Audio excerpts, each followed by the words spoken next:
ठाण्यात deep clean मोहीम राबवली जाते। हे अभियान 24 फेब्रुवारीपर्यंत सुरू राहणार। वृक्षारोपण करायचे आहे, यामुळे अर्बन फॉरेस्ट तयार करायचे आहे।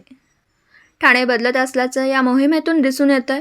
या स्वच्छता अभियानाचा खरा हिरो सफाई कर्मचारी आहे। यामुळे रोगराई दूर होईल, प्रदूषणमुक्त ठाणे होईल। हे लोकांचं अभियान आहे, लोक चळवळ आहे। टप्प्याटप्प्याने हा ड्राईव्ह राज्यभरात चालणार आहे।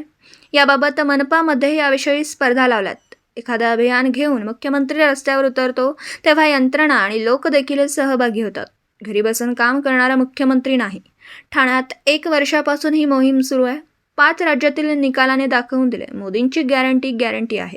तो नवीन वर्षाचं स्वागत आपण करूया, परंतु वर्षाच्या समारोप प्रसंगी एक अभियान आपण सुरू केलेलं आहे, डीप क्लिनिंग ड्राईव्ह।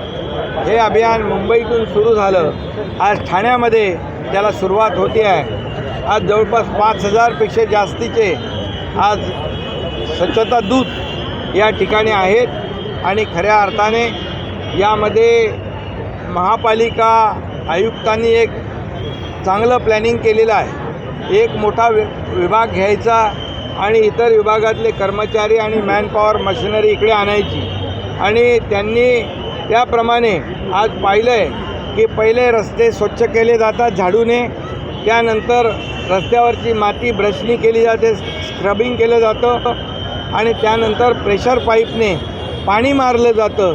अशा प्रकारची संकल्पना आहे आणि त्यामुळे आजच्या या अभियानामधून हे अभियान आजपासून 24 फेब्रुवारीपर्यंत हे सुरू राहणार आहे। विभागामध्ये अशा प्रकारचे मॅनपॉवर मोबिलाईज करून, मशिनरी मोबिलाईज करून त्या भागामध्ये रस्ते, फुटपाथ, आतली गटारं, फुटपाथची गटारं, नाले, पब्लिक टॉयलेट, अंतर्गत रस्ते, अंतर्गत पायवाटा, गल्ल्या हे सर्व यामध्ये स्वच्छ होणार आहे। आणि त्याचबरोबर ज्या ठिकाणी मेडियनमध्ये वृक्षारोपण करायचं आहे, वृक्षारोपण ज्या ठिकाणी की ग्रीन कवर तयार करण्याची संधी आहे तिकडे ग्रीन कवर तयार करायचं आहे, अर्बन फॉरेस्ट तयार करायचं आहे। पोल्युशन कमी करण्यासाठी जे काही वापरायचं आहे त्याचा वापर करण्याच्या सूचना दिलेल्या आहेत। रेन वॉटर हार्वेस्टिंगच्या सूचना दिलेल्या आहेत। पडलेलं पाणी जमिनीमध्ये झिरपलं पाहिजे, पाण्याची लेवल वाढली पाहिजे, हा एक कन्सेप्ट त्यांनी घेतलेला आहे। आणि त्याचबरोबर भिंती ज्या आहेत, फ्लायओव्हरच्या खालची जे काही जागा आहे ती स्वच्छ करणं, रंगरंगोटी करणं, ती लोकांना वापरण्यासाठी उपलब्ध करून देणं, हे सगळं या स्वच्छता अभियानामध्ये आहे। त्यांनी एक लोगो तयार केला आहे, ठाणं बदलतं आहे आणि खऱ्या अर्थाने आपण त्या बदलाची सुरुवात पाहिलेलं आहे। आज इथे बघा एक चौक, भव्य दिव्य असा चौक उभा केलेला आहे। आज अनेक ठिकाणी अशा वास्तू ठाण्यात उभ्या राहिलेल्या आहेत आणि म्हणून स्वच्छता अभियानामध्ये सर्व जे काही NGO या ठिकाणी सामील झालेले आहेत त्या सगळ्यांचं मी मनापासून स्वागत करतो।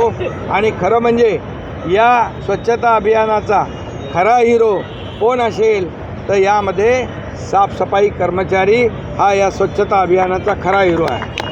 आणि म्हणून त्यांनी देखील उत्स्फूर्तपणे आज ठाण्यामध्ये स्वच्छ अभियानामध्ये झोकून देण्याचं ठरवलेलं आहे। ज्या ठिकाणी वर्षानुवर्ष कचरा पडला होता तिथं कोणी पाहिलं नव्हतं, आज पाईपलाईनचा परिसर आपण पाहिलेला आहे। त्या ठिकाणी होणारी रोगराई यामुळे रोगराई दूर होईल, ठाणं स्वच्छ, सुंदर आणि निरोगी ठाणं होईल, प्रदूषणमुक्त ठाणं होईल।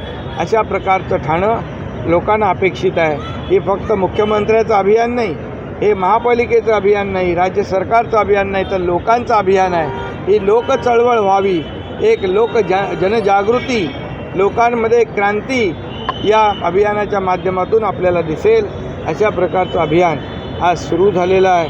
हा टप्प्याटप्प्याने संपूर्ण राज्यभर हे डीप क्लिनिंग ड्राईव्ह हे अभियान जे आहे हे राज्यभर चालणार आहे। संपूर्ण महाराष्ट्रामध्ये याचा इम्पॅक्ट स्वच्छ महाराष्ट्र, स्वच्छता अभियान याच्या माध्यमातून होणार आहे। कारण आम्ही महापालिकांमध्ये देखील स्वच्छतेमध्ये स्पर्धा लावलेल्या आहेत, नगरपालिकांमध्ये स्वच्छतेबाबतीत स्पर्धा लावल्या आहेत, चांगली मोठी मानाची बक्षिसं लावलेली आहेत, जेणेकरून या ठिकाणी सगळ्या लोकांची इन्व्हॉल्वमेंट या स्वच्छता अभियानामध्ये होईल। स्वतः आपण ऑन फील्ड उतरलेला आहे। नवीन वर्षाला नवीन वर्षाच्या नवीन वर्षाच्या सगळ्यांना खूप खूप शुभेच्छा.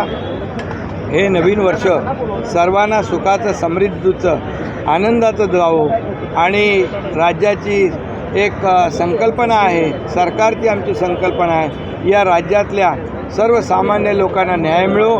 शेतकरी, कष्टकरी, बळीराजा, कामगार, महिला भगिनी, तरुण या सर्व घटकांना न्याय मिळो. त्यांच्या जीवनामध्ये चांगले दिवस येऊ दे, त्यांच्या जीवनामध्ये बदल होऊ दे आणि या राज्याचा सर्वांगीण विकास या ठिकाणी होऊ दे, अशा प्रकारच्या शुभेच्छा देतो. सर्वांना नवीन वर्ष सुखाचं, समृद्धीचं, आनंदाचं जावो.